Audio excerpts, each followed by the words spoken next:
WNST, Towson, Baltimore, and Baltimore positive. We are positively through the bye week, back into the football, and not just one game, get two games in a couple of days. And this guy here bailed on the Miami trip so I can eat more crab cakes. The Maryland Crab Cake Tour is back out on the road and double dutying after my back injury and on the DL for my birthday in October.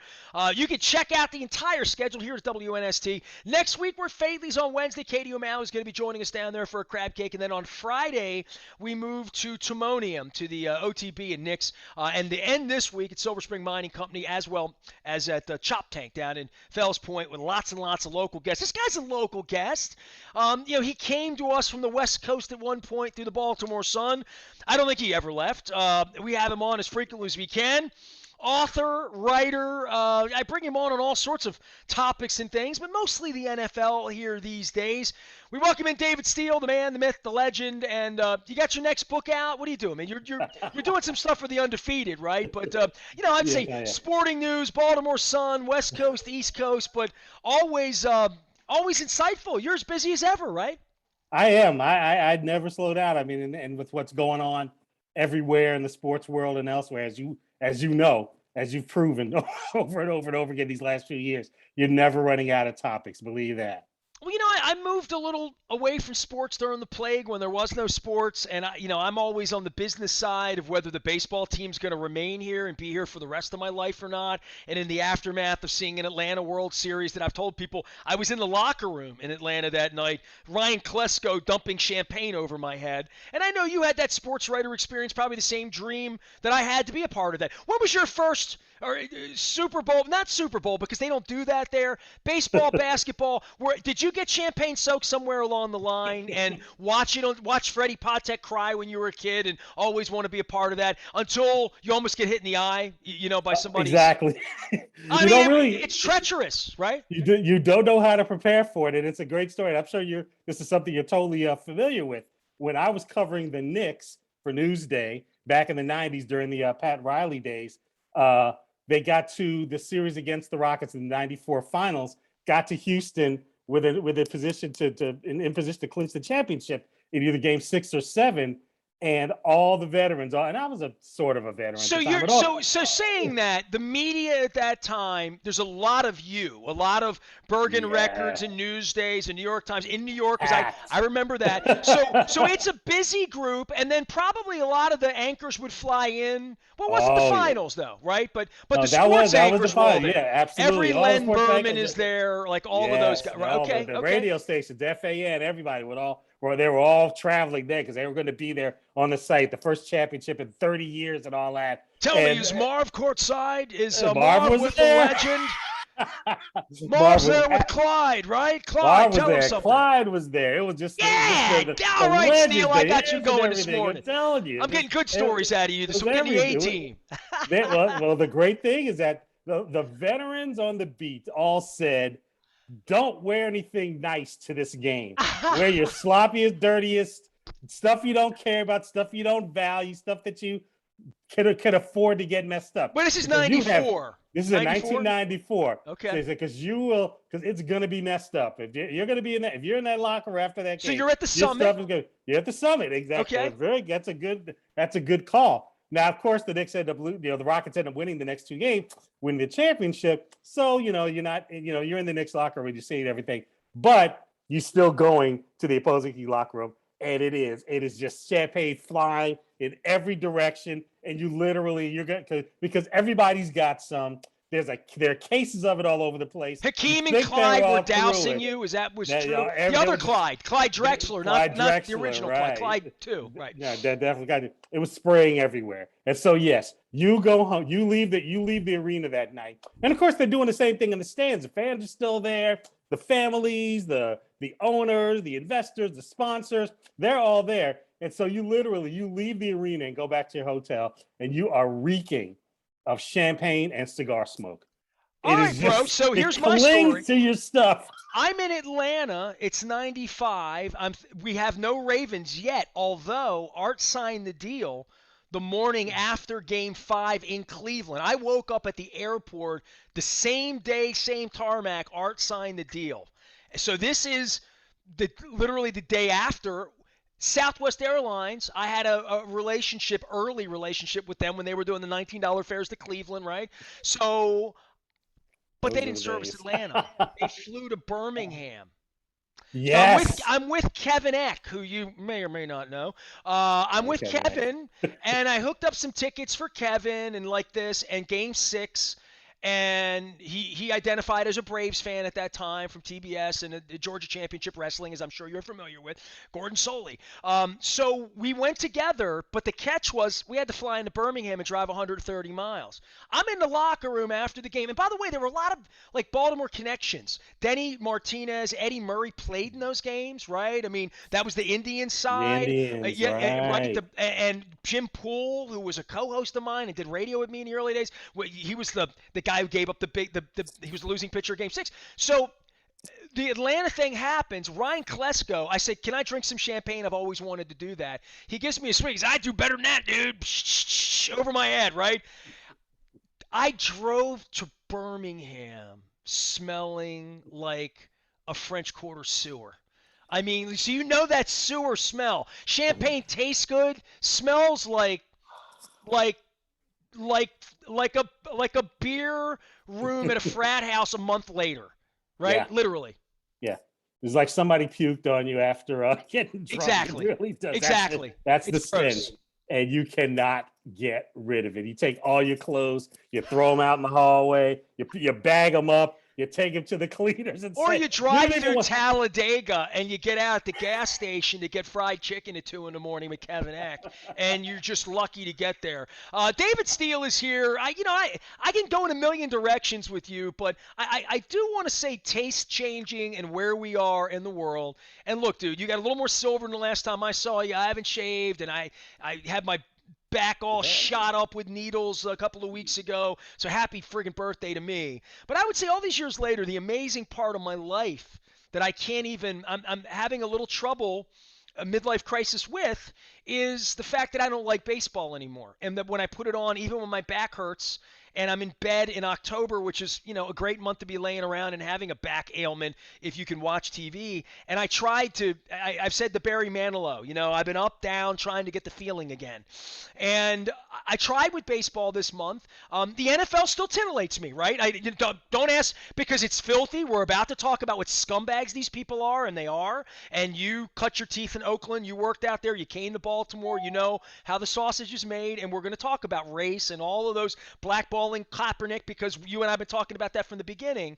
But the NFL still compels me to want to watch this kid Cooper Rush quarterback against the Vikings and scout them because we're playing them, and then we got the Dolphins, and then are they any good? And even the worst teams, the Jets, become interesting when they beat the Bengals, and that's just this week. That's just since Stan Kroenke walked out on Jim Irsay and said "F you," and they all hate each other, and Congress is involved. Because when I invited you on 2 weeks ago, much like some of the guests I had Ken Belson on from the New York Times this week. I said, dude, when I invited you on, that was 5 dramas ago. The league is going to get its ass kicked in St. Louis.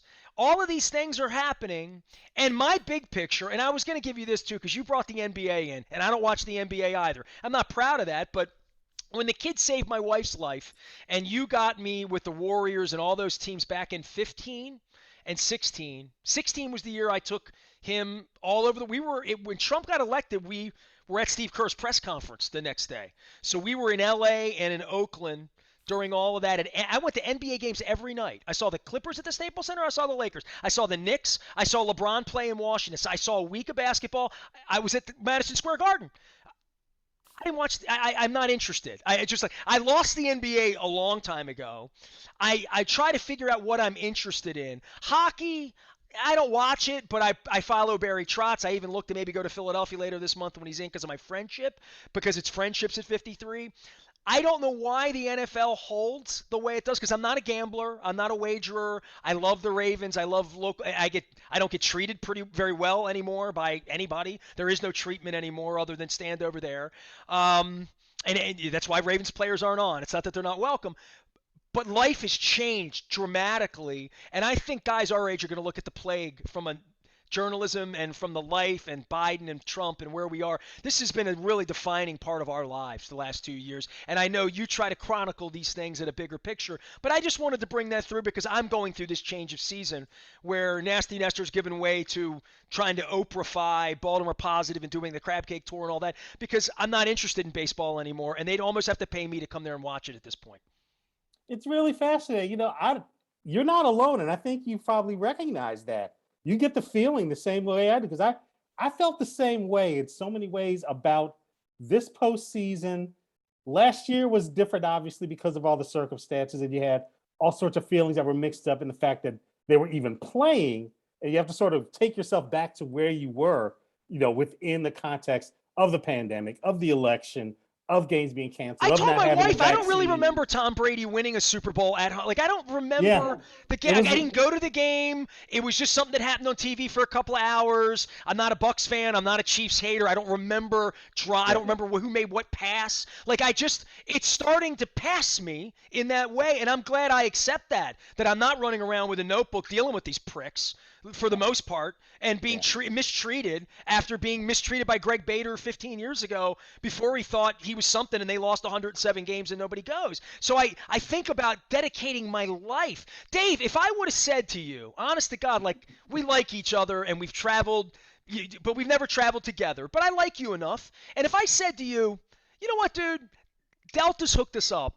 And I would have called you Tuesday and said, you got a connection, I got a connection. I got seats down in Atlanta in the fifth row behind home plate. It's just, don't ask me. Stan Kasten did it. He's a friend. And I got a first class seat, and I can pick you up. You live right by the airport, right? You still live by BWI, Still right? do. Yes, I can pick indeed. you up or send a car over to pick you up, and we meet at the airport. And if we sat in first class for 58 minutes and landed at Hartsfield, and even if we had a ride and didn't have to get on the MARTA, but you and I are MARTA guys, you know what I mean? But the MARTA didn't even go to where they play, right? I mean, they've moved literally. Yeah. They've moved. The MARTA used to not let off at Turner Field, but you could walk from 4 points. So I've done. Dude, in 1995, Kevin Eck and I got on a plane because we were poor and from Dundalk and loved baseball. We flew to Birmingham and drove with champagne on I-20 through Gadsden and Talladega to go to a World Series game to just feel it and be there, and it wasn't even our friggin' team. And Eddie Murray lost. So I just think to myself, if I had said to you or Kevin Eck or anybody else, hey, do you want to fly to Birmingham and go to the game? And like, I got tickets, you would say, dude, I'll be asleep at 9 o'clock. Like at this point in our lives, it's just changed. And you and I you're telling me old Clyde Drexler stories. I had an NBA rotisserie team in the day. And Clyde was my guy because he scored, rebounded, and assisted, and stole, and block shot. He did everything. He was really valuable. But I can't imagine having an NBA rotisserie team. And we talk about all of our passion for this and how we've been into it our whole lives, right? You've written books. I've written books. It's moved everything in my life. And I don't freaking recognize it. And it's not get off my lawn. It's more like it would be different if Camden Yards were full with other people and I just didn't understand. Sports is in a really strange place right now with TV contracts, other than the NFL. And we'll get to that. But all the rest of it's really a small niche, like roller skating in a lot of ways or something, you know? It is. And I don't think people are really grabbing their heads around it because it is. It's like, unless you're a baseball, true, deep, crazy, crazy fanatic, no, you're not going to make that trip. And there's a million reasons. I mean, I would say no. I don't want to go anywhere near that ballpark because I know the whole history of how that whole ballpark started and began and how the Braves moved away from Atlanta and went all the way out into the boonies where they wanted a certain demographic, which I think we're all pretty clear about that. As there's no way in the world I would not make it through like 2 batters of watching people do the chop. I don't want to go through that at all. I think just being at a game, I wouldn't be crazy about. I'm still not crazy about being around crowds right now, even though I'm vaccinated. Baseball just does, and you're right. You could be sitting at home watching baseball, and after a while, you start flipping around to see what else is on. You don't know. Or you start to you look at your drifting phone. It's something you're away. more interested in. There's something I'm more interested in than Freddie Freeman at this point in my life. And Yeah. it's and That story didn't grasp me. The whole thing, the Braves, their tale, their story, their journey, all of this stuff. I'm like, okay. I mean, I will say, just because of personal experience, I wanted Dusty Baker to win. I've known him for decades, back from the managing days with the Giants, and clearly from his years here at the Nationals as well. I was rooting for him. I wanted to see them win. I was not rooting for the Astros to win, and that's again part of this story. You're sick of the Astros. You're not. There's nothing special about the Braves. What's going on in Baltimore is literally a tragedy. I feel so bad for y'all right now. The Nationals just pulled the plug. They won the World Series 2 years ago. And they pulled the plug. Okay, but they've been good for a decade. They've been trying to win. They've built a real thing. They have real fans with real hats and real flags and real concerns and real emotion over Ryan Zimmerman, who's their Brooks Robinson. You know what I mean? Like, they have a thing. I don't, you could say, well, we're trying to build a thing. Really? With Greg Bader and TJ Brightman and John Angelos, you're going to build a new thing? Really? You're going to F up at Adley Rutschman if he's ever worth a damn, and he'll be playing for the Padres getting his $400 million. I mean, I've seen this cycle. I've seen this story. David, I would just the fascinating thing for you and me is, like, we sit and watch this and say, well, what are we? And where do we fit in? And where do the Orioles fit in? And where does baseball fit in? And where do you fit in as a black guy? And where do I fit in as a Latin guy who lives 2 blocks away, who's been treated like shit for 30 years? And all I've ever done is love them. All I've ever done is run bus trips, come out, tell people to come out, put their players on, get them over, like all of that. In the last 15 years, there's nothing I'm more proud of in my life than the walkout, than the Free the Birds, than speaking out against that. And being a local person that says, and this is where the politics comes in, and we'll take it to the NFL. David Steele's here. You can read his work and find him. You're familiar from the Sun all those days. He's back at it again. I just feel like with the politics in all of this, and where the NFL's trying to be with end racism while they have the Kaepernick thing, while they're end sexism, we want everybody, while they're letting Danny run around down there, that the odiousness of sports rises in a way that it did 30 years ago during the baseball strike, with Camden Yards, in a way that it did 40 years ago when they took my football team and we had to figure out how to go steal one. And we've already discussed that in the conversation because it was part of my Braves memories of that week. Was literally 3 days after the Braves won the World Series, we had a football team and Art was kicking the dogs and all hell was breaking loose. You can Google that in the last week of October, first week of November of 1995. And it changed my life. When Art Modell landed in the parking lot, it literally changed my life. Sports changed my life. And I think about where it is now and where it's going. Get a football owner that's absentee. I went to the Ravens Raiders game, David. It's the first time I've told this story on the air because I'm a little pissed off and it's been 2 months and I'm ready to tell the story. All right. Traveling media. When you came here, what year did you come from the Baltimore Sun? 2004. Okay. So Ravens had already won the Super Bowl. Billick's here. Orioles still significant, but really screwed up and very obvious. I was about to do Free the Birds. That's how obvious it was, right? Mm-hmm. They had been losing for a while. When you would go to a Ravens road game, and you and I were together, so we're speaking as people that were there, when the Ravens play in Nashville or Jacksonville or not Pittsburgh, because that's not fair because you can drive to Pittsburgh. How many people were at a post-game press conference with Brian Billick in 4, 5, 6, 7? And we're never going back almost 2 decades. We're a little older. But post-game press conference, you and me and Preston and Jameson, and we'll go through Sandusky and Viviano and Garceau and down the list. How many people are there in – I'm making it up. Kansas City, St. Louis. Just not a really expensive trip. Not the Seattle trip or a Monday night game where media can't. 1 o'clock, St. Louis, 2005. Although I think there was a Monday night game that Chris Redman, my memories, I'm Mary Lou Henner about this stuff. How many media people are there at a press conference? There's a ton. The room was full. The time would come, the press box would say, okay, time to go downstairs to the locker rooms. There would be a stream of people heading down there from 4 elevators from this area. It would be packed. The sun. I can tell you, it's funny that you mentioned that because my very first game, and it was like maybe a week and a half after my flight literally touched down at BWI. I was on a plane to Cleveland for the season opener that year. So, and I can tell you, the Sun had a ton of people there. Like you said, Preston, 2 photographers. Carl's there. Carl Ferran, my former roommate. Yeah, absolutely. Carl Ferran, he's the best. He's the man.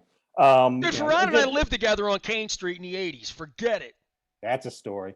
Whoa, never to be told. Never, ever. Oh, And he knows. you He can't tease knows. people like that. Dude, it's Fight Club. No. Yeah. But it was like it was just a jam-packed crowd. I mean, I can tell you the Washington Post sent a person there because I was sitting next to her when at that game. USA Today had somebody at that game. I think New York Times. Just all the But it's not even that. I'm talking about local people. I'm talking about people TV, from Baltimore. Oh yeah, people all over is absolutely correct. All stations, multiple people. Happy radio stations. Okay. All of them were there as well. Let's snap. And this isn't a 2021 issue. This is a modern era issue. It is now 2 years since the Memorial Coliseum game.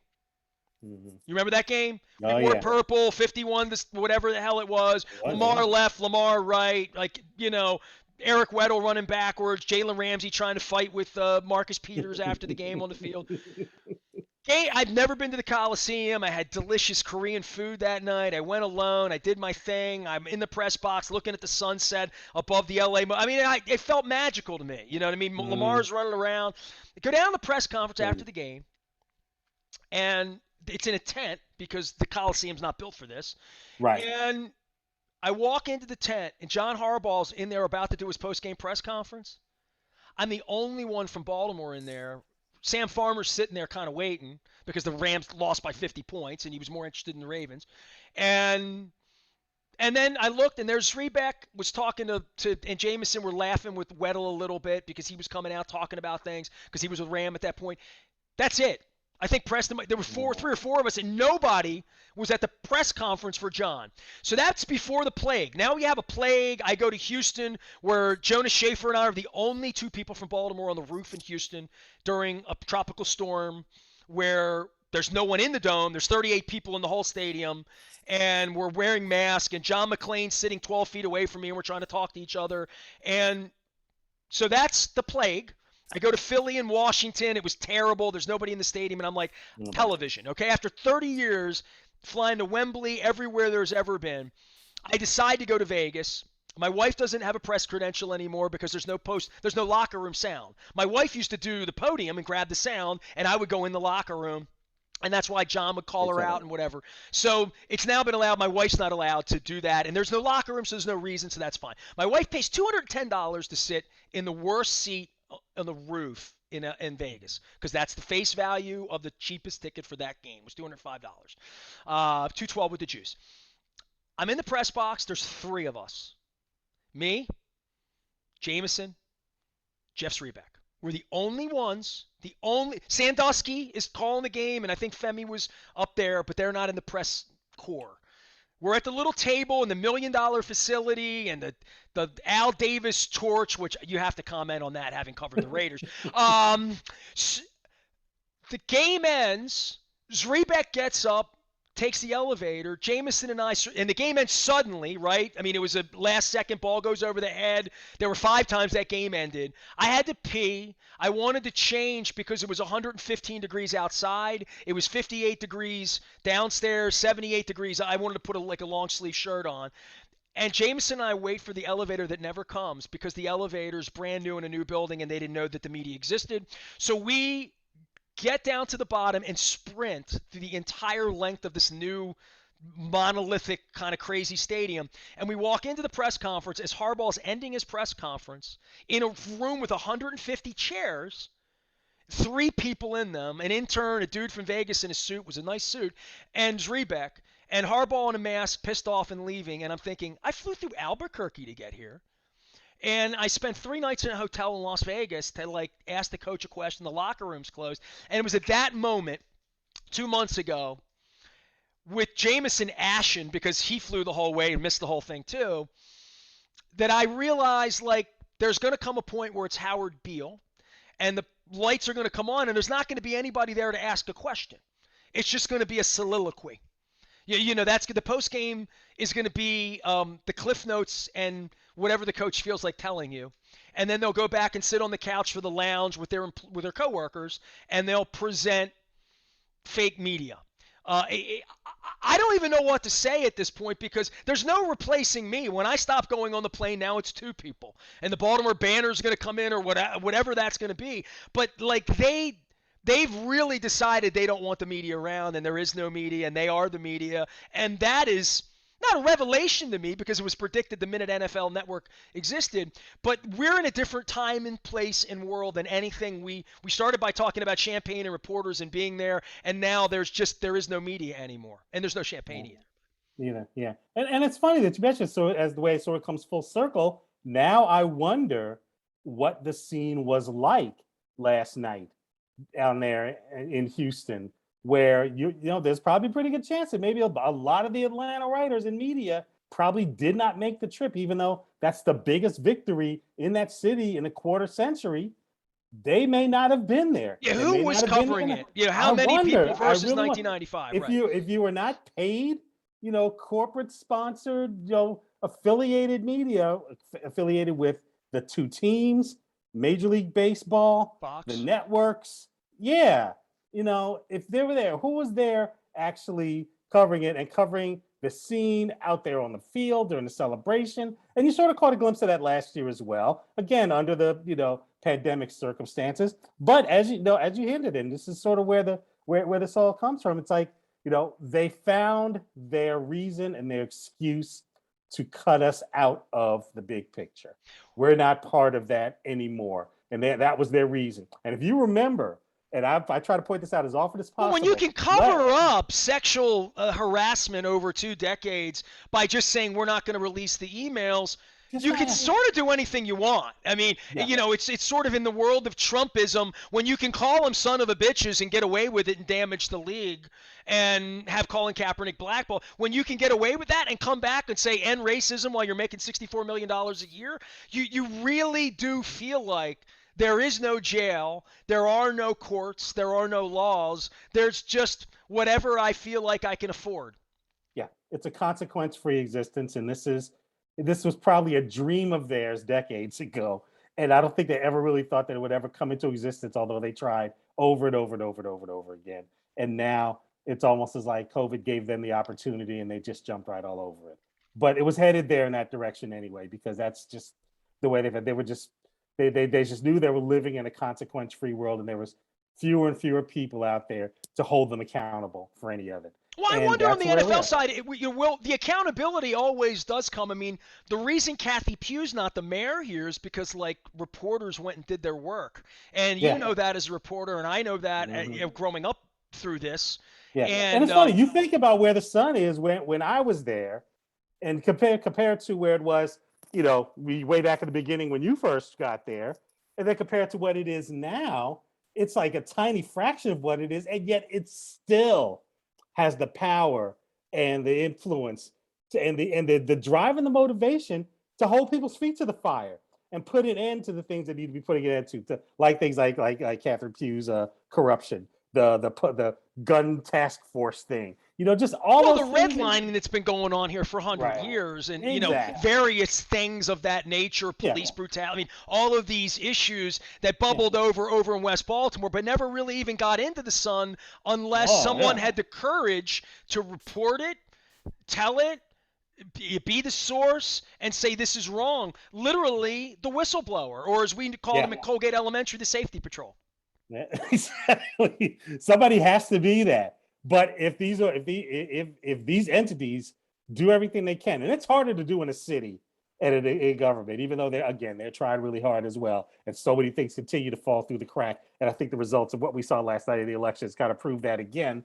But when it comes to things like corporate things like sports, and this is where, again, we talk about where we are in life, what age we are, what we've seen throughout, our lives. I think when we were young, when we were in our 20s and we were growing up and sort of getting into that, this stuff was going on, and yet there was still this element in the business that we were in that paid attention to it, that cared and fought against it. You mean Jim Rice not being in the Hall of Fame, things like that, or in the case of the pricks that own the teams, Marvin Miller not being in the Hall of Fame either. And exactly. that certainly was another part of this. That if you're ever on the wrong side, I remember one time with the NFL having an issue, and someone very influential said to me, They don't like to be told they're wrong, so don't do that. Even if they're wrong, don't tell them they're wrong. And you know who else didn't like that? The prick that owned the baseball team. Whatever you do, Mr. Angelos is never wrong. Well, that's a hell of a place to begin any relationship, right? I mean, you felt that way about your mom and dad and Santa Claus when you were like 4, and then when you were like 12 or 13, you started to say, Dad, you believe what? Mom, you believe that you even start to question your parents at that point. But to not question things or to not want questions asked, that's Yeah. I mean, Steve Bisciotti's disappeared because there's no one to say you can't disappear.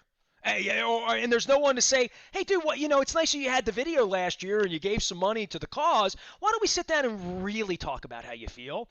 And let's talk about what's really going on in the real world. And let's discuss how you're really changing things as a billionaire in our Quite, community. And quite the who are you going to sell the microcosm, team isn't to? Are it? you interested in selling the team? Is the team for sale? These are the kinds of questions that deserve to be asked by a guy who was there when they put the shovel in the ground and was around at the News, American, the Evening Sun, the Baltimore Sun at the end, radio, all of that, fighting to get the team here to begin with. So I have a little different vibe about my expectation level and watching the ish that's happened with the baseball team to say, who's next? Who's going to own both of these teams next? And what are they going to be? And what's this stadium going to be if people don't ever want to come back and watch baseball, which is where you and I started, which is what would get us back to 12 Orioles games a year where you and me and other like-minded people who like sports would want to go there and spend $14 on a beer.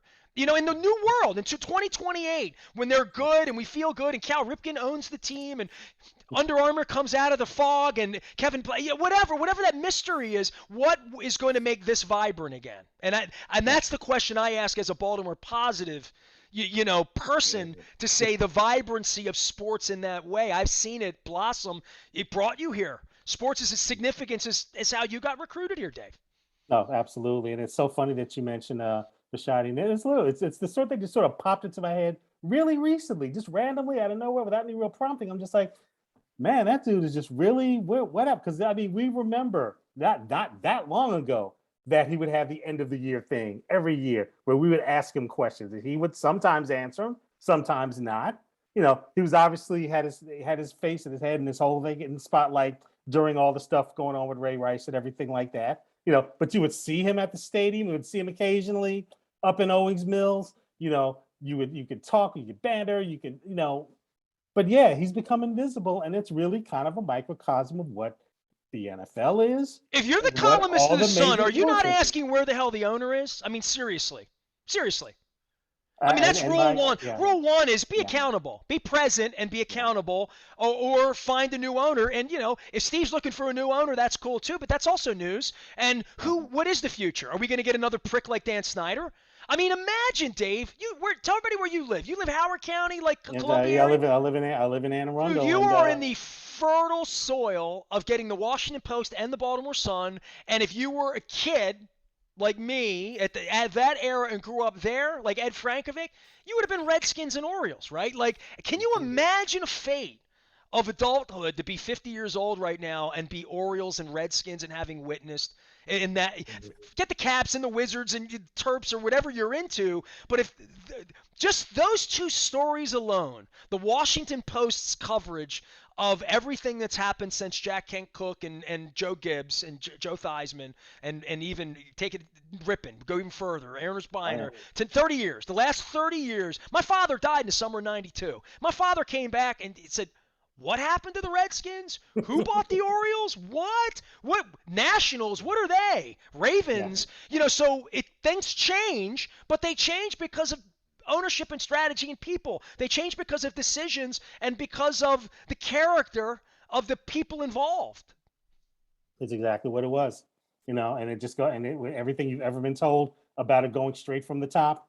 I mean, those two franchises have been living proof for everybody. I mean, it's been such a strange thing. And I remember a couple years ago when the Caps won the Stanley Cup, and I was literally out in front of I was actually inside the arena, because they were doing the broadcast from Vegas, and the place was packed, and everybody was celebrating, hugging each other. It spilled out into the street. Everyone's out in front of the arena and out in front of the museum and just run up and down, screaming, everything like that. And what came out of them is like, yes, it's like caps, caps, caps. It's like, this is the first victory we have ever had. Not the first victory I can remember since, the 90s. We're ending the 30-year For young drought. people. It's Older people would have the Redskins. Yeah, exactly. They had no recollection, no experience, no understanding of winning. And for them, that meant, okay, well, not so much caps, not so much. I mean, they were caps, but not so much Wizards or Nationals or anything like that. It was the football team. That's what they grew up on. That is what has been the centerpiece of that city, and it has been cursed by ownership literally their entire lives. And that's something we can't relate to because we saw, we've seen Orioles championship celebrations. We've seen pennants. We've seen people storming the field. We've seen Hall of Famers. We've seen that on both franchises. I mean, I was around for all three, all three Super Bowls. And I thought it would never get any better than that. I'll never be unhappy again. It's like I saw Riggins and Theismann. I saw Doug Williams. I mean, I was working in Florida the night of the Doug Williams Super Bowl, and you couldn't talk to me. Nobody in the state of Florida could talk to me.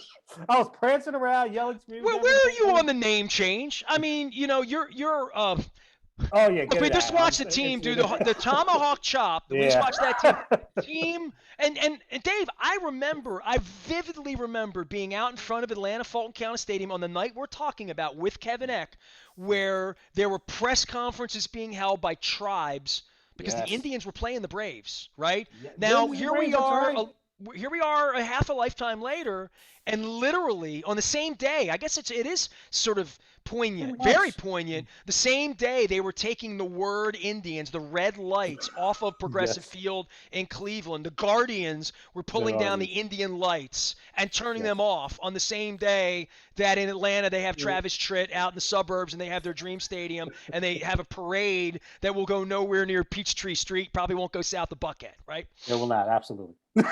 Yeah, so it is. It is amazing. Hey, well, the Redskins were in the middle of all of this, and clearly the name got against the will of the owner. The owner didn't want to change the name. No, he was number one above all else. He was leading the pack to make sure that name was never, ever, ever changed. He said, "Not in my lifetime, not ever. You can put it in capital letters. You can blast it from the peak of the Washington Monument. I am never going to change that name."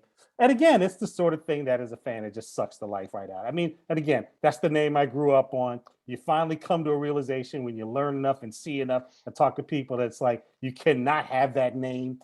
Get rid of it. Don't use it.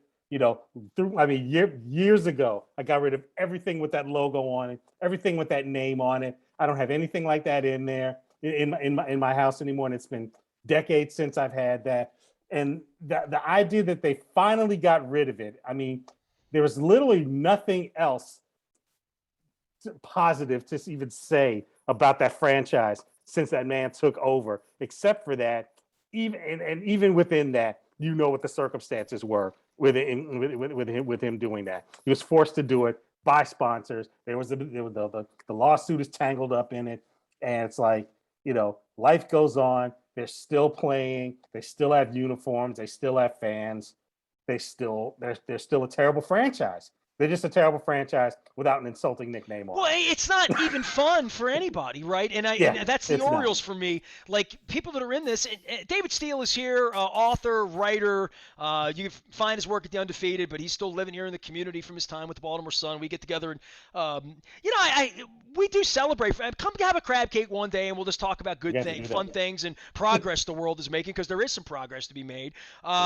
But in regard to the NFL, and the real reason I reached to you after all of this we've been back and forth on, was I was in St. Louis when I blew my back out. I was there seeing the Stones. The baseball team was playing. The reason the Stones were there is because they stole the football team. The lawsuit was front page news there. It's out on my timeline with Dan Wallach and some other people that I know, and my background in Baltimore and learning eminent domain as a 15-year-old kid when I lost my football team at the paper, and starting to care about the business of sports and how stadiums get built and how franchises get moved, how they get moved here, and then how they become in peril 3 decades later from mismanagement and a kid wearing cowboy boots in Nashville making friends and having a 2-year temporary lease in a stadium that, our parents built.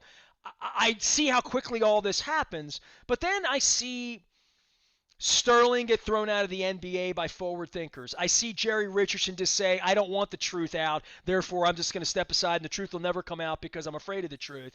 And here, take the keys. And then there's Dan Snyder, just all of it, Angelos, all of it.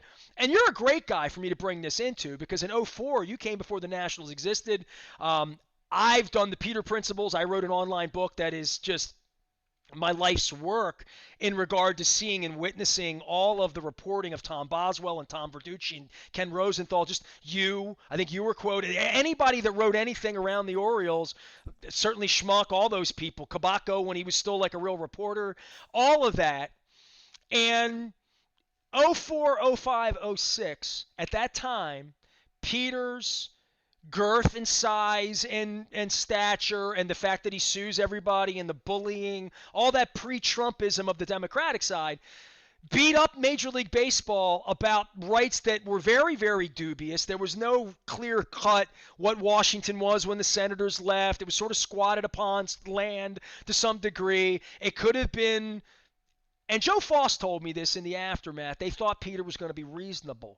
And Peter had no intention of ever being reasonable. And it was one of over his dead body kind of thing. There will never be a team in D.C. And the concept of it is the problem for Peter. It wasn't about making money on it, although he did do that. And then it was vindictiveness, which is his calling card. That's the Trump is. The vindictiveness is, I will effing sue you for the rest of your life, my life, because I like it. It brings me pleasure. And it's the only thing that brings me pleasure because my baseball team's never going to win. And with Peter, baseball 16 years later, if Bud Selig were really sitting here and being honest, which he rarely is, he would say, you know what? We probably should have just effed Peter over and spent 5 years in court with him and gotten rid of him. And whatever $2 billion he would have taken, he would have gotten anyway. And he was going to win, but he was going to leave the bar. It might be 5 a.m. It might be all night. It might be a gunfight, but he's going to leave the bar. Tomorrow I'm not going to wake up and be in bed with him, and then the next day and the next day and the next day. And we've all been in those kinds of relationships and family. We all have issues, right? But at this point in my life, I would say Major League Baseball made a terrible error by not trying to get rid of him. And the National Football League owners, the sane ones, the credible ones that weren't willing to say this is okay. It's one thing to get it, to have a tug rub down in Florida when your wife's dead and it's embarrassing. It's a whole different thing to be systemically doing completely awful things that Daniel Snyder has done and to say, you know what, dude, you're in your 50s. We got to take the keys and sue us. F you. We're the National Football League. You will go away. You might get a little bit more money out of the deal. And the St. Louis thing being piggybacked onto that, and what Jerry Jones came in and did, and the other owners thought they were indemnified, believed they were indemnified. Now they're going to fight about that. But the other owners were just okay saying, I don't give a flying F what happens to the Chargers. They'll wind up in London and we'll all get rich on it. Don't worry about it. But getting sued by the city of St. Louis and maybe getting bent over for $4 billion and a franchise is something, and everybody on the hook for it, that came up last week. And these are bad people who usually do bad things to David and Nestor and St. Louis and other. They're doing it to each other now. And this has become the pit of snakes that had me reach to you. And these 650,000 emails in Congress getting involved, I don't really know whether Donald Trump's ever going to go to jail for his many, many crimes. But I do think that that somebody in Congress wants a badge to go after football and saying, you guys moving franchises all over the place, and you're fighting with each other, and now you're sexually harassing a bunch of women who are pissed off, and they have a lawyer, and this is America, and Dan Snyder is not going to survive this, and none of you are. And that's the feeling I'm getting with the NFL, that they're going to, because they're the biggest and baddest, this is going to get ugly for them, and those emails are going to come out, and now it's stopping the bleeding. And I go back to Angelos, and I'm meandering here and soliloquying, but I think about the after effects of what it's done to Baltimore, my city, the stadium, the franchise, the league, that they fought with Peter, because he's fighting with all of them for 16 years now. They've been in court. That the NFL doesn't want 16 years of court, and they did that with Al Davis. This is a fascinating time for the business of the NFL being the big boy, the only boy. Yeah, it is. Yeah, and the fact that they're the biggest, and that they are like they're like you said they're gorilla, they're the big gorilla, they're Godzilla, you know.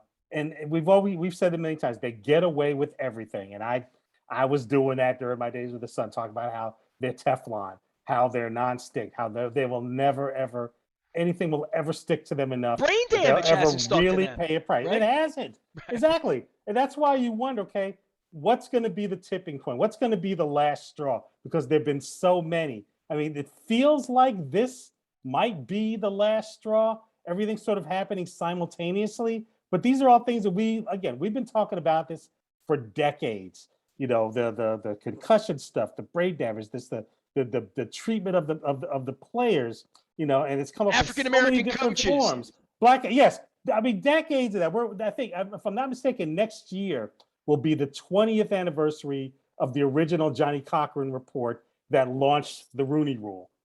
And you talk about 20 years, and they've just gone completely backwards. And I was talking about it the other night, the Monday night game when Chiefs and Giants were playing. Joe Judge crapped all over himself again and lost the game for the Giants when it was a winnable game against Kansas City. Was begging to win. And I was like, that's what you get for hiring Joe Judge instead of Eric Bieniemy, just like the rest of this league did, overlooking black coaches. You've been doing it for decades. Black coaches, black general managers. You will do everything in life to not let anybody black own these teams. You know, the sexism that we will never ever stop being able to talk about. The stuff that's come out with Snyder and the emails and the stuff that you mentioned, Jerry Richardson, the things that they were able to Well, keep the hidden with amazing that. part is, did you watch the games the other day? I did. So did I. Okay, so that's first problem. And Right. the second problem, the second problem really is the fact that they deflected all of this on a Monday night and put John Gruden under the bus, right? So, Mm-hmm. and on the inside, and anyone who knows the inside sausage knows that was a hit on Mark Davis. That was just Right. literally a hit on Mark Davis Yeah. out of the LA thing and his old man, and he got the best package ever in Vegas. He's got He more did. money than any of them because of that deal. He won the And this was a way sweepstakes. to Yeah. take him down, take Gruden down, put some light on Allen. I mean, it really is a sleight of hand. And Daniel Snyder has lived his whole life, like Trump, like the league itself. They've lived forever like this. Jimmy Irsay, the drug problems, you keep the team. You know, whatever the deal is, Jimmy Haslam. David, it was amazing. All of this ownership stuff happens last week, and when you watched football this weekend, there's Jim Nance. The Jim, you know, Mr. Haslam's. He's done a lot in the community. He's done a lot of things here in Cleveland, and they put the camera on him. And he's got a great family. He's got a great family, and so this is They're was all Mister. Let's ran that point up. Mr. They Snyder. will always go on air, Mr. Kraft, Mr. Snyder, Mr. That is literally how it's almost like That's a plantation thing, isn't it? Like deep down, yes, right? it is. It Yeah, really is, isn't it? You think they think that people don't notice that, but I mean, I'm not even absolutely, bringing that up with you, it but I'm thinking spells how many all. people I call Mister, or like, and look, Don and I piss at each other. I give Don a hard. I mean, Don has been my guidance counselor, but he was the county executive. And last week we had a coach on that calls him county executive. I'm like, oh come on, man, he's Don. And I get into this with Mister Mayor and Mister County Councilman and Miss First Lady and Mister and what's your Yeah. title and what's your card and I really, that's the Dundalk in me. Yeah, It's really, like saying, come on, man. Yeah, how it's about ve- the it's human very being in us, ingrained. Yeah, But it's with the very NFL ingrained. and these emails and the hit on Davis, the inside poker is this is the beginning because now they're on each other. And what happened in New York and what Seth Wickersham reported, the minutes of a complete billion-dollar pissing match about Jimmy Irsay saying, well, let Stan come in and tell us, we're all men here. Let Stan come in and tell us how things are. Well, Stan probably needs a lawyer at this point. You'll be hearing from Stan's Mm, lawyer. yeah, Stan ain't What? Stan's our partner. the yeah, And that was yeah. the offensive part to the That's Major the League Baseball club. owners with Angelos. The number one rule is we don't sue each other and we don't roll on each other. Even if maybe some women were sacrificed in some nude bodies in the Bahamas and cheerleaders are upset. They're women. We don't worry about them. That's what Right. is said behind closed doors. We've always figured out a way. We'll bring Epstein in on this, or we'll bring Michael Cohen in on this. We'll bring David Pecker in. Bring the Pecker in. We'll fix this. We have fixers, and I don't know where the fixers are when the emails are out there, and nobody knows where the leak is. And there's clearly a leak, and there's clearly a chain, and Congress wants it, and now they're rolling. The rolling on each other part. I didn't see that one coming. That makes me get the big popcorn. I'm like Michael Jackson in Thriller. You know what I mean? I need more popcorn for that. You know? Exactly. Yeah, it is really fascinating. That's how you know that there have been little hints of it occasionally every decade or so where they start sniping at each other when they see the big pile and maybe somebody's touching a little bit more of it than they really want to, or they're going against the grain. But no, it's absolutely, and it's really funny because the Raiders and Gruden and his ties with Bruce Allen and Snyder and just everything involved with those emails and with that investigation, it is absolutely indefensible. And yet they clearly use them as scapegoats because there's an even bigger pile of garbage that is threatening to be unleashed if they didn't put a stop to it. Well, you can't get much bigger on the food chain than presidents and broadcasters, and you know what I mean. You're taking those guys out. There's only one job above there. You know what I mean? There you go. David Steele is here. He is a longtime writer. Tell everybody what's going on with you. I mean, what are you writing about? Okay. Well, I've got a couple projects in the works that I will promise you right here in front of you that when the time comes, beginning of the year, I will make sure that you know all about them. But I got a few projects in the works. In the meantime, I'm continuing to write with the Undefeated for ESPN. I've got a couple pieces coming out by the end. Tell of me this about month. that project, the Undefeated. Tell people what that is. Undefeated is really something really unique and different that ESPN is sponsoring. It is a sports and culture website that is directed and operated by Black, for Black culture, for Black sports, Black topics, Black issues. So you will go there and you will find, the news that you're not going to find even on the main website about the players, the personalities, the performers. In my case, I've done a ton of stuff in the last couple of years about the pandemic, how it has affected Black athletes, how it has affected Black colleges. Morgan State and Howard. Well, I'm wearing my Coppin shirt, man. We're the voice of Coppin here. Those Eagles, and hey, I'm behind my man Juan out there. So, he's in the mix as well. Got my fingers crossed for Tyrone. I don't know how that's going to turn out, but well, they just honored Fang. They just named the court after Fang. Yes, they did. Yes, they did. And Fang and I went through the wars together back in the '80s and '90s. So I love me some Fang. I've been trying to get him on, and Fang doesn't do Zoom, man. Fang ain't doing Zoom. You call me on the phone, man. Come on, Nestor. Yeah, well, you have no doubt that Fang's going to talk when Fang decides to open up. Well, now that you got me, all right, man. I'll talk to you. I love Fang, man. Stop. Fang is the best. But but that's what we shine a spotlight on. When you don't have enough opportunities to shine spotlights on those guys. So that's what my work has been on the last couple of years, and it's been really, really, really enjoyable. And I will tell you something. I'll tell you something else that I've got going on as well. And I'm so glad you brought it up. I'm a Maryland grad. I'm a Terp. I go back to that. I am on Philip the advisory. Merrill School of Journalism. Good one. Good. You stay on top of that. I got like Mark that. Hyman coming on to talk to me next week. Mark was one of my mentors in 1984 at Sports First and the Baltimore News American. Hey, well, you know what? I know Mark is going to be talking to you about this when he gets on. I'll do a little. I'll dump in a little bit. The Shirley Povich Center for Sports Journalism is doing its annual symposium on the 16th, Tuesday the 16th. It's going to be virtual, and it's going to be all about Curt Flood and the history and legacy of free agency in sports. And one of the panelists is going to be Curt Flood Jr. Well, one of my favorite topics because it changed everything. And, it changed my childhood. It changed the summer of 1981 with my dad and canceling the sporting news where both of us would wind up working at one point in our lives, right? My dad took it out on the sporting news, the baseball Bible. He was pissed there was no box scores in August. I'm canceling my subscription.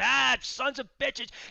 These owners, these rich players, yeah. And we always blame the players, right? And That's the fascinating part is, going back to like the early 90s and Lords of the Realm and me being on the radio at that time and trying to explain Cal Ripken's streak and Angelo's taking the side of the players, which made him a pariah for life with the other owners, which is oh, probably the wow. reason they should have got rid of him in 95. But I remembered having conversations with Kurt Schilling and Jim Poole and Mike Messina, who were the player reps, at that time, and the astute people. Mark Belanger was still alive then, sitting in on this, at that Glad time. you're I know well. he was honored recently. What an icon. Yeah. Yeah, absolutely. So they would say, and it's totally true, the 1994 strike was about rich owners and poor owners. And it was about owners fighting with each other, and the players are sort of colliding. They're the guys who work out in the fields. We'll worry about them later.